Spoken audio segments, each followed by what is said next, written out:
بسم الله الرحمن الرحيم وإذا سمعوا ما أنزل إلى الرسول ترى أعينهم تفيض من الدمع مما عرفوا من الحق يقولون ربنا آمنا فاكتبنا مع الشاهدين وما لنا لا نؤمن بالله وما جاءنا من الحق ونطمع أن يدخلنا ربنا مع القوم الصالحين فأثابهم الله بما قالوا جنات تجري من تحتها الأنهار خالدين فيها وذلك جزاء المحسنين والذين كفروا وكذبوا بآياتنا أولئك أصحاب الجحيم يا أيها الذين آمنوا لا تحرموا طيبات ما أحل الله لكم ولا تعتدوا إن الله لا يحب المعتدين وكلوا مما رزقكم الله حلالا طيبا واتقوا الله الذي أنتم به مؤمنون لا يؤاخذكم الله باللغو في أيمانكم ولكن يؤاخذكم بما عقدتم الأيمان فكفارته إطعام 10 مساكين من أوسط ما تطعمون أهليكم أو كسوتهم أو تحرير رقبة فمن لم يجد فصيام 3 أيام ذلك كفارة أيمانكم إذا حلفتم واحفظوا أيمانكم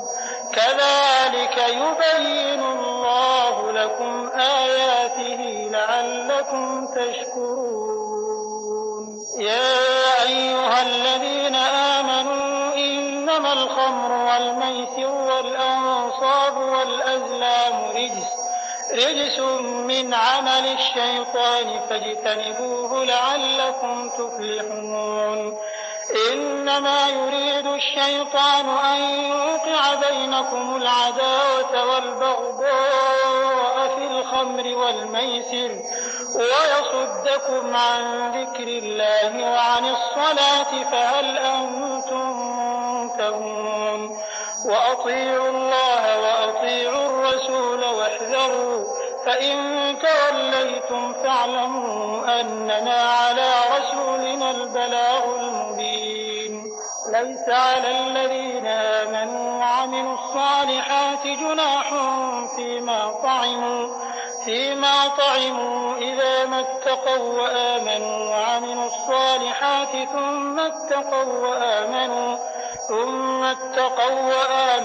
ثم اتقوا وأحسنوا والله يحب المحسنين يا أيها الذين آمنوا ليبلونكم الله بشيء من الصيد تناله أيديكم ورماحكم ليعلم الله من يخافه بالغيب فمن اعتدى بعد ذلك فله عذاب أليم يا أيها الذين آمنوا لا تقتلوا الصيد وأنتم حرم ومن قتله منكم متعمدا فجزاء مثل ما قتل من النعم يحكم به ذوى عدل منكم هديا بالغ الكعبة أو كفارة طعام مساكين أو عدل ذلك صياما ليذوق وبال أمره عفى الله عما سلف ومن عاد فينتقم الله منه والله عزيز ذو انتقام أحل لكم صيد البحر وطعامه متاعا لكم وللسيارة وحرم عليكم صيد البر ما دمتم حرما واتقوا الله الذي إليه تحشرون جعل الله الكعبة البيت الحرام قياما للناس والشهر الحرام والهدي والقلائد ذلك لتعلموا أن الله يعلم ما في السماوات وما في الأرض وأن الله بكل شيء عليم اعلموا أن الله شديد العقاب وأن الله غفور رحيم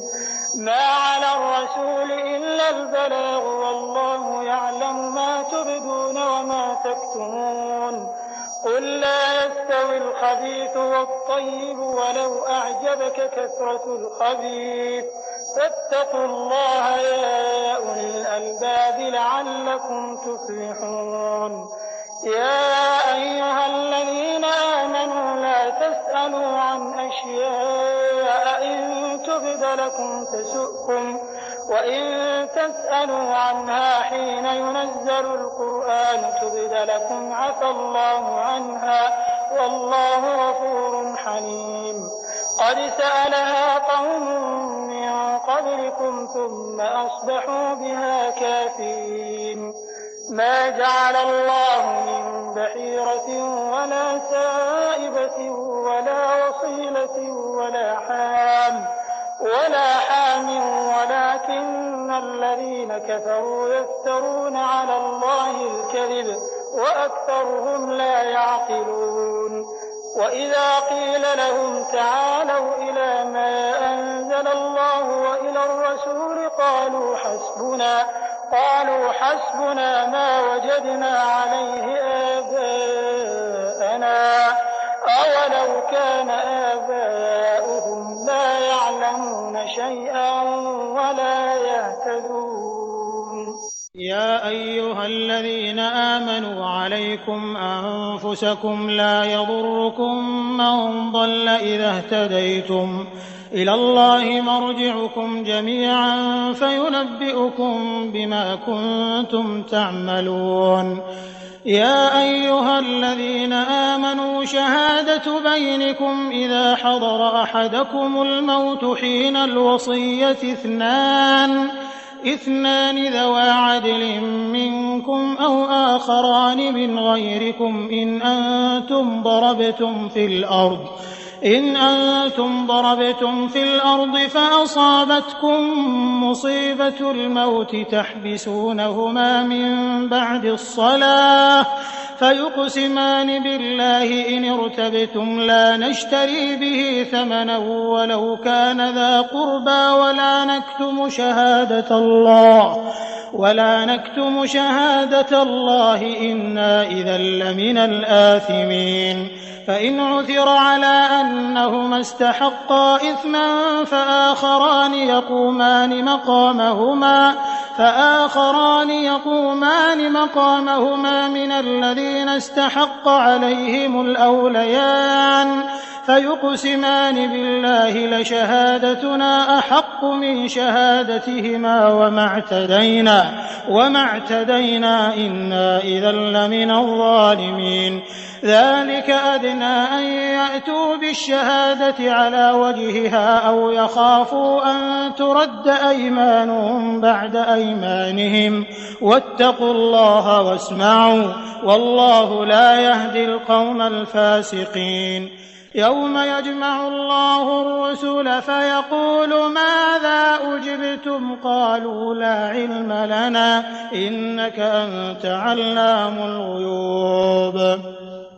إذ قال الله يا عيسى ابن مريم اذكر نعمتي عليك وعلى والدتك إذ أيدتك بروح القدس تكلم الناس في المهد وكهلا وإذ علمتك الكتاب والحكمة والتوراة والإنجيل وإذ تخلق من الطين كهيئة الطير بإذني فتنفخ فيها فتكون طيرا بإذني وتبرئ الأكمه والأبرص بإذني وإذ تخرج الموتى بإذني وإذ كففت بني إسرائيل عنك إذ جئتهم بالبينات فقال الذين كفروا منهم إن هذا إلا سحر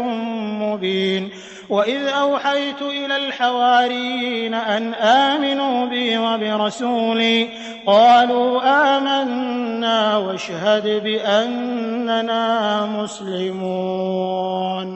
إذ قال الحواريون يا عيسى ابن مريم هل يستطيع ربك أن ينزل علينا مائدة من السماء قال اتقوا الله إن كنتم مؤمنين قالوا نريد أن نأكل منها وتطمئن قلوبنا ونعلم أن قد صدقتنا ونكون عليها من الشاهدين قال عيسى ابن مريم اللهم ربنا أنزل علينا مائدة من السماء تكون لنا عيدا لأولنا وآخرنا وآية منك وارزقنا وأنت خير الرازقين قال الله إني منزلها عليكم فمن يكفر بعد منكم فإني أعذبه عذابا لا أعذبه أحدا من العالمين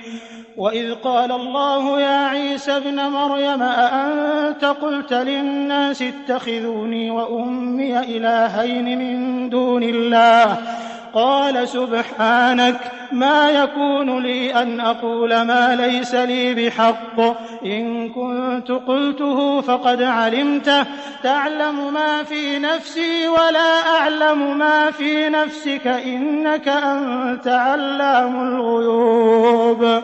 ما قلت لهم إلا ما أمرتني به أن اعبدوا الله ربي وربكم وكنت عليهم شهيدا ما دمت فيهم فلما توفيتني كنت أنت الرقيب عليهم وأنت على كل شيء شهيد إن تعذبهم فإنهم عبادك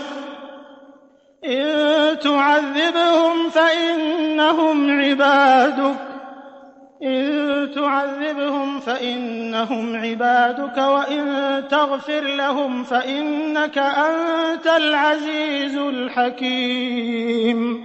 قال الله هذا يوم ينفع الصادقين صدقهم لهم جنات تجري من تحتها الأنهار خالدين فيها أبدا رضي الله عنهم ورضوا عنه ذلك الفوز العظيم لله ملك السماوات والأرض وما فيهن وهو على كل شيء قدير بسم الله الرحمن الرحيم الحمد لله الذي خلق السماوات والأرض وجعل الظلمات والنور ثم الذين كفروا بربهم يعدلون هو الذي خلقكم من طين ثم قضى أجلا وأجل مسمى عنده ثم أنتم تمترون وهو الله في السماوات وفي الأرض يعلم سركم وجهركم ويعلم ما تكسبون وما تأتيهم من آية من آيات ربهم إلا كانوا عنها معرضين فقد كذبوا بالحق لما جاءهم فسوف يأتيهم أنباء ما كانوا به يستهزئون ألم يروا كم أهلكنا من قبلهم من قرن مكناهم في الأرض ما لم نمكن لكم وأرسلنا السماء عليهم مدرارا وجعلنا الأنهار تجري من تحتهم فأهلكناهم بذنوبهم وأنشأنا من بعدهم قرنا آخرين ولو نزلنا عليك كتابا في قرطاس فلمسوه بأيديهم لقال الذين كفروا إن هذا إلا سحر مبين وقالوا لولا أنزل عليه ملك ولو أنزلنا تعالى كلا قضي الأمر ثم لا ينظرون ولو جعلناه ملكا لجعلناه رجلا وللبسنا عليهم ما يلبسون ولقد استهزئ برسل من قبلك فحاق بالذين سخروا منهم ما كانوا به يستهزئون قل سيروا في الأرض ثم انظروا كيف كان عاقبة المكذبين قل لمن ما في السماوات والأرض قل لله كتب على نفسه الرحمة ليجمعنكم إلى يوم القيامة لا ريب فيه الذين خسروا أنفسهم فهم لا يؤمنون وله ما سكن في الليل والنهار وهو السميع العليم قل أغير الله أتخذ وليا فاطر السماوات والأرض وهو يطعم ولا يطعم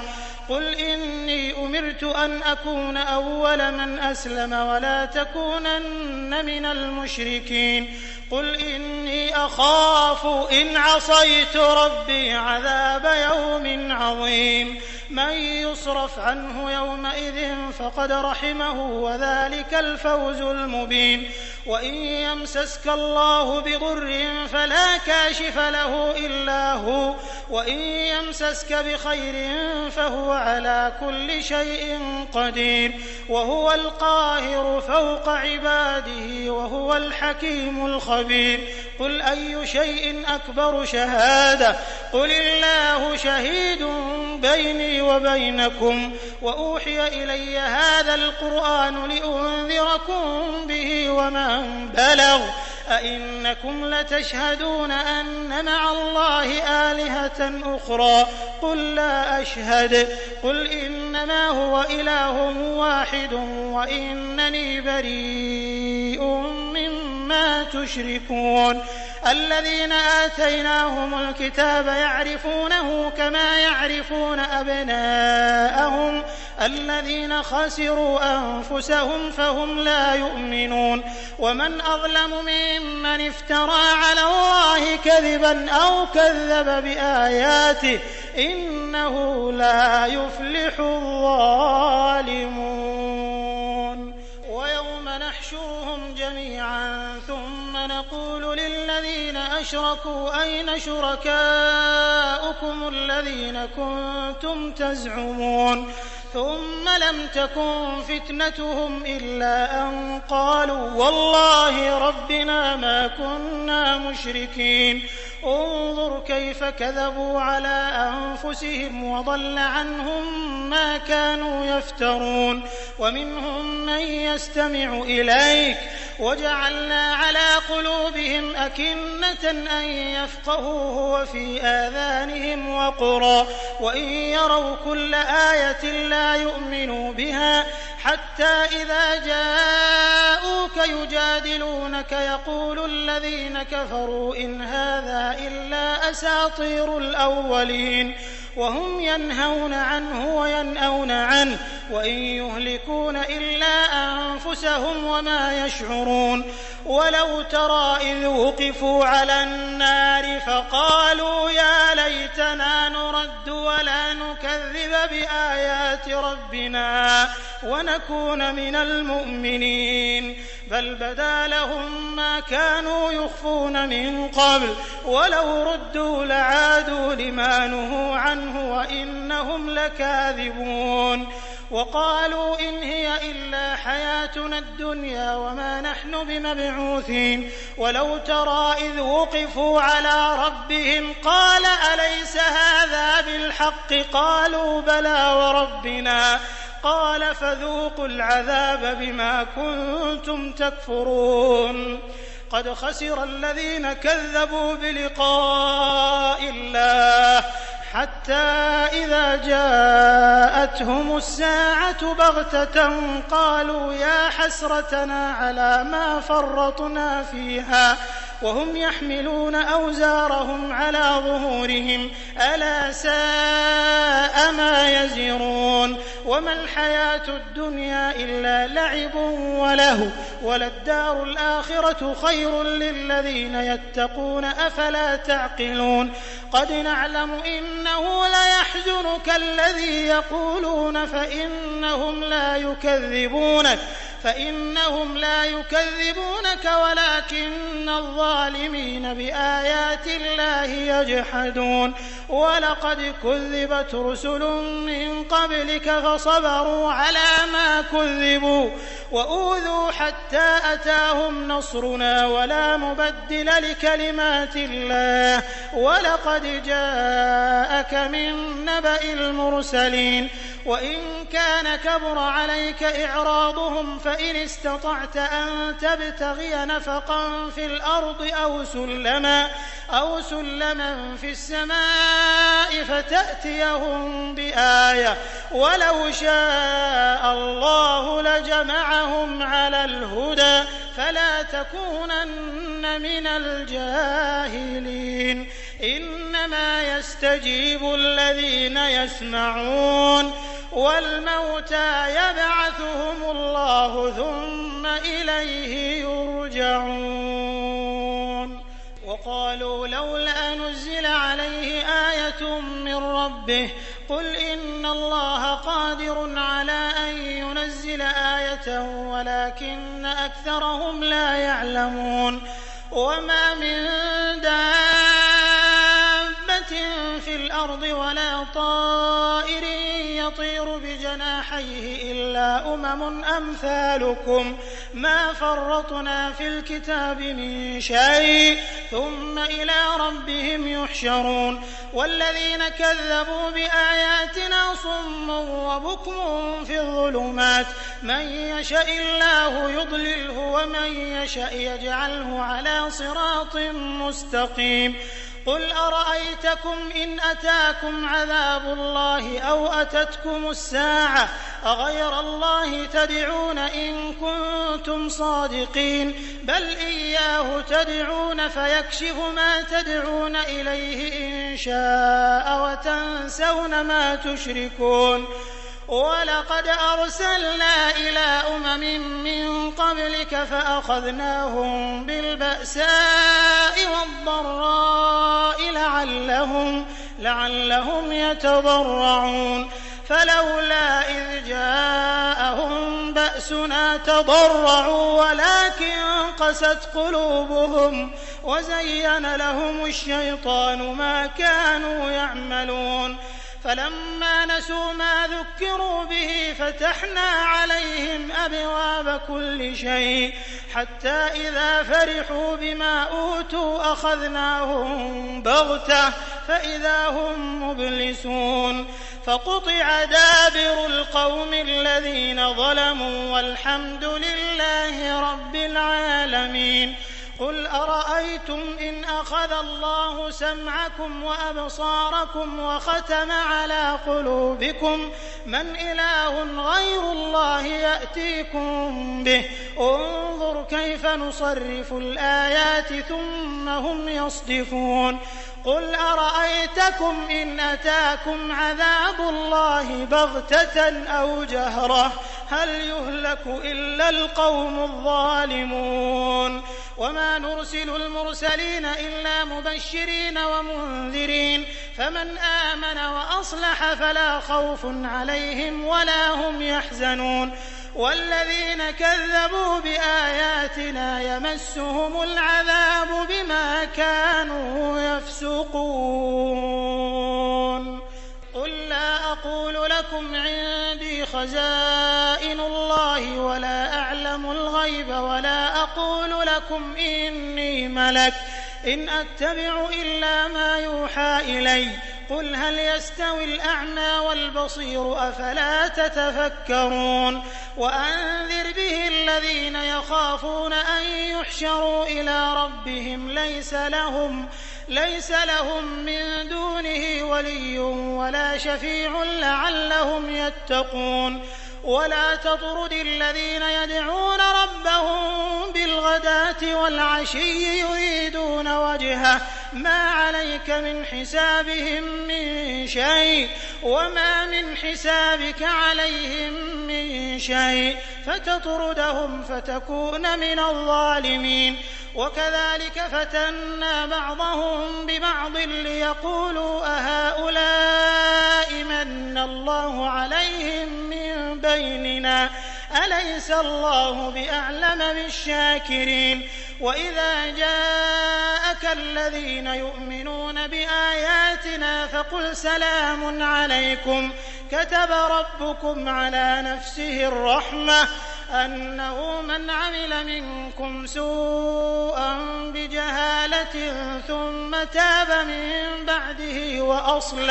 وأصلح فأنه غفور رحيم وكذلك نفصل الآيات ولتستبين سبيل المجرمين قل إني نهيت أن أعبد الذين تدعون من دون الله قل لا أتبع أهواءكم قد ضللت إذا وما أنا من المهتدين قل إني على بينة من ربي وكذبتم به ما عندي ما تستعجلون به إن الحكم إلا لله يقص الحق وهو خير الفاصلين قل لو أن عندي ما تستعجلون به لقضي الأمر بيني وبينكم والله أعلم بالظالمين وعنده مفاتح الغيب لا يعلمها إلا هو ويعلم ما في البر والبحر وما تسقط من ورقة إلا يعلمها ولا حبة في ظلمات الأرض ولا رطب ولا يابس إلا في كتاب مبين وهو الذي يتوفاكم بالليل ويعلم ما جرحتم بالنهار ثم يبعثكم فيه ليقضى أجل مسمى ثم إليه مرجعكم ثم ينبئكم بما كنتم تعملون وهو القاهر فوق عباده ويرسل عليكم حفظة حتى إذا جاء أحدكم الموت توفته رسلنا وهم لا يفرطون ثم ردوا إلى الله مولاهم الحق ألا له الحكم وهو أسرع الحاسبين قل من ينجيكم من ظلمات البر والبحر تدعونه تضرعا وخفية لئن أنجانا من هذه لنكونن من الشاكرين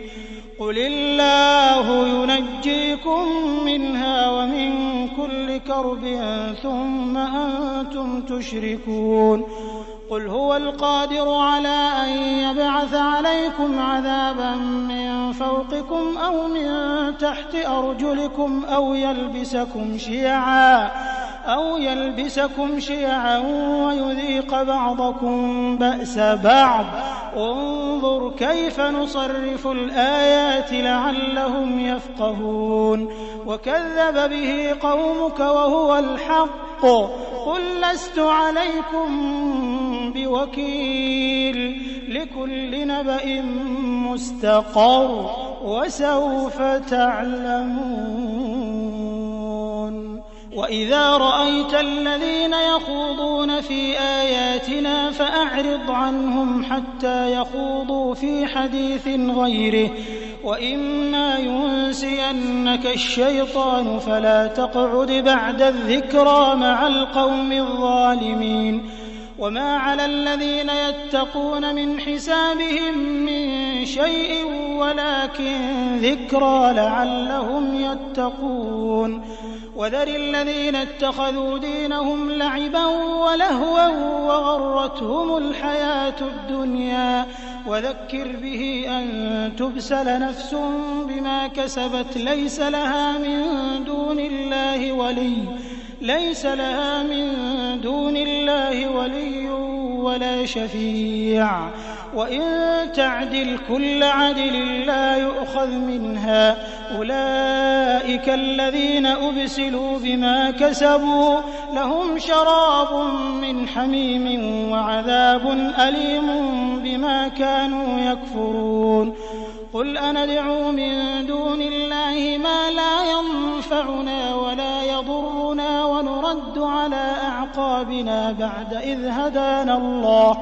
ونرد على أعقابنا بعد إذ هدانا الله كالذي استهوته الشياطين في الأرض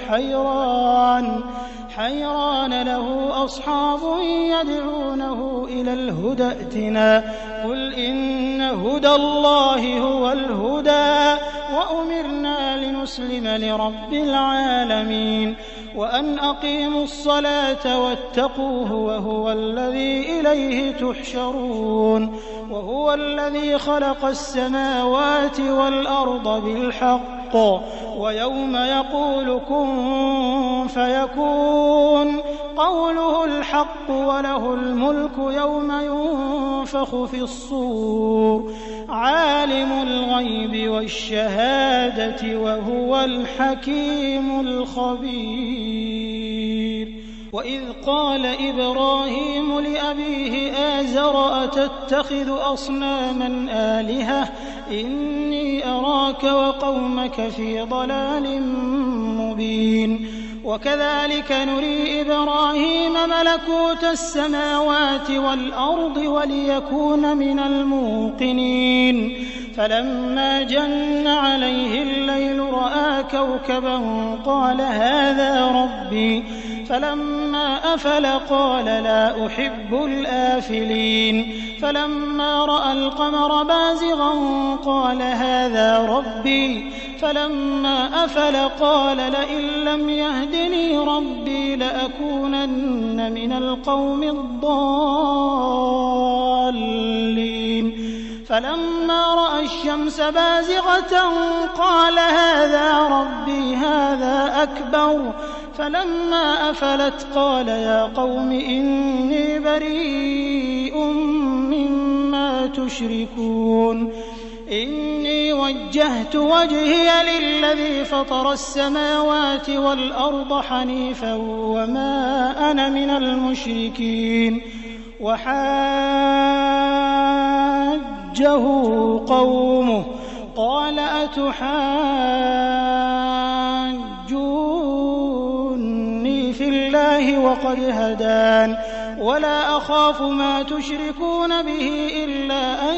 يشاء ربي شيئا وسع ربي كل شيء علما أفلا تتذكرون وكيف أخاف ما أشركتم ولا تخافون أنكم أشركتم بالله ما لم ينزل به عليكم سلطانا فأي الفريقين أحق بالأمن إن كنتم تعلمون الذين آمنوا ولم يلبسوا إيمانهم بظلم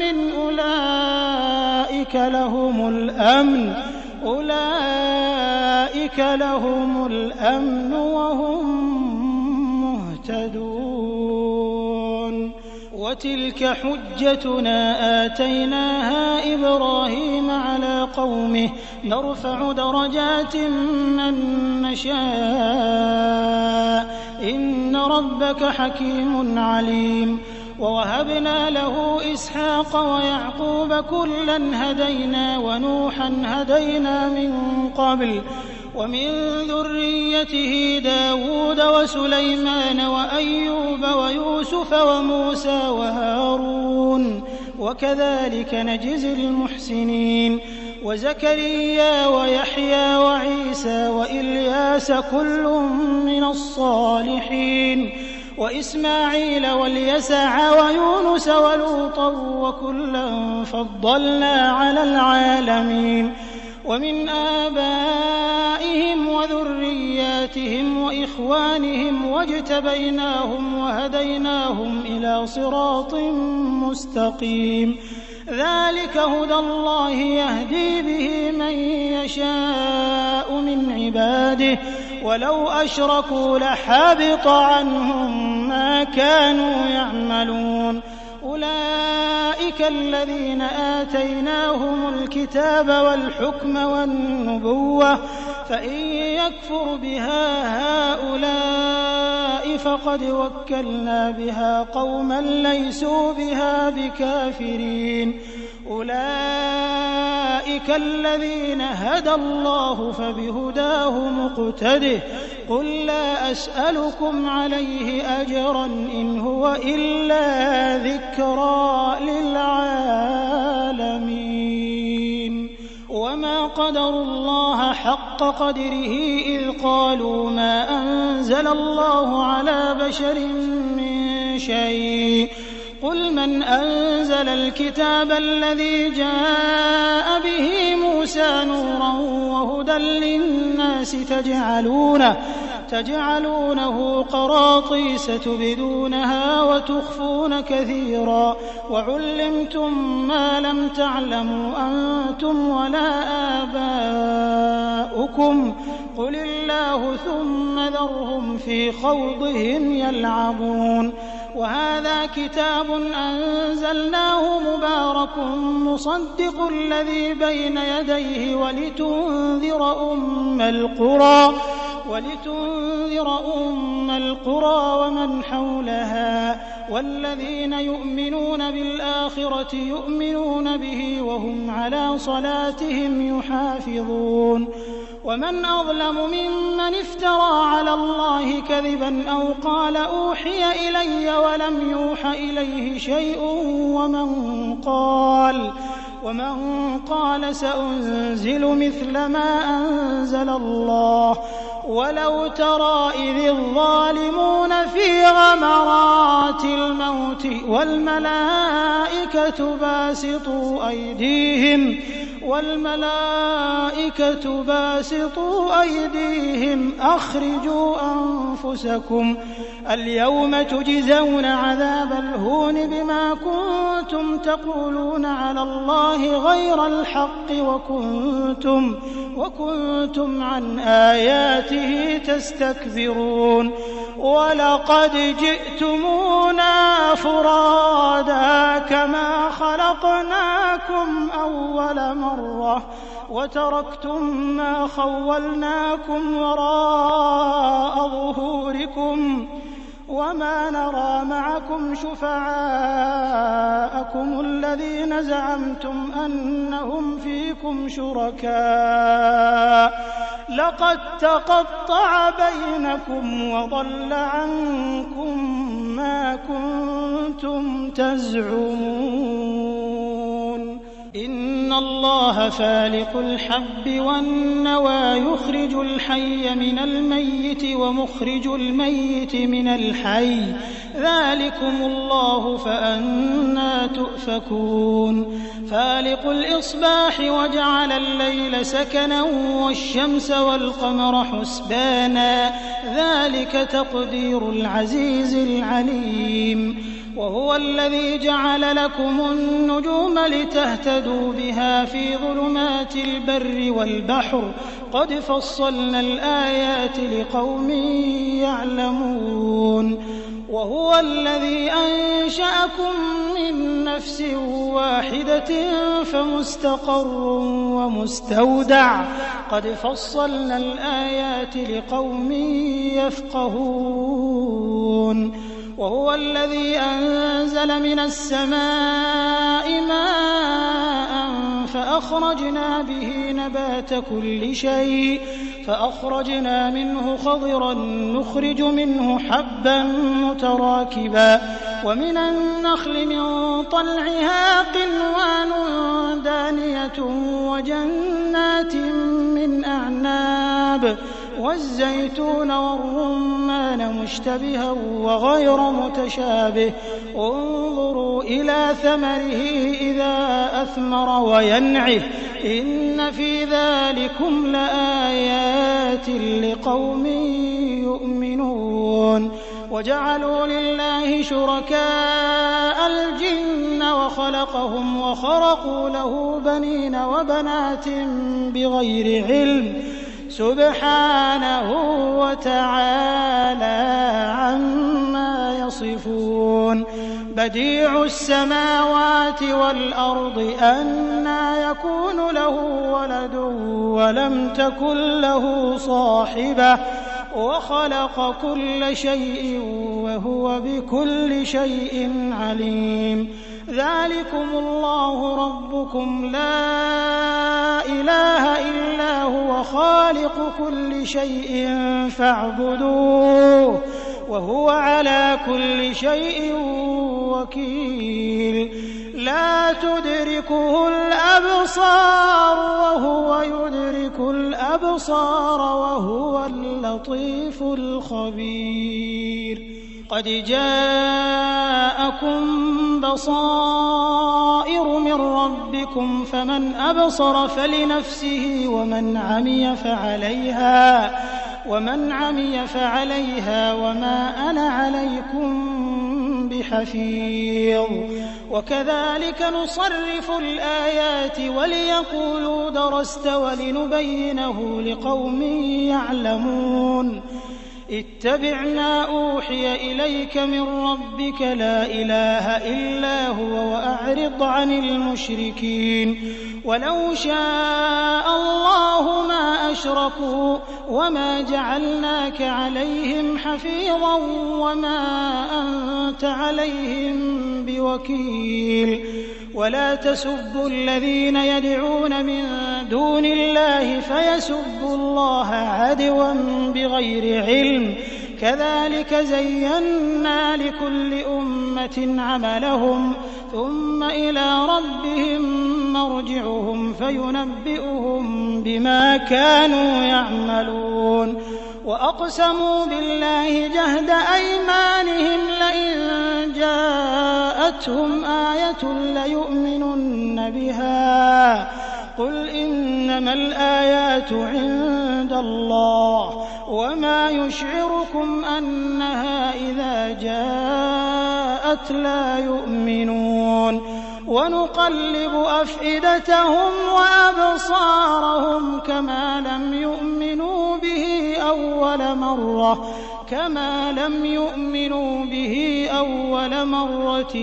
ونذرهم في طغيانهم يعمهون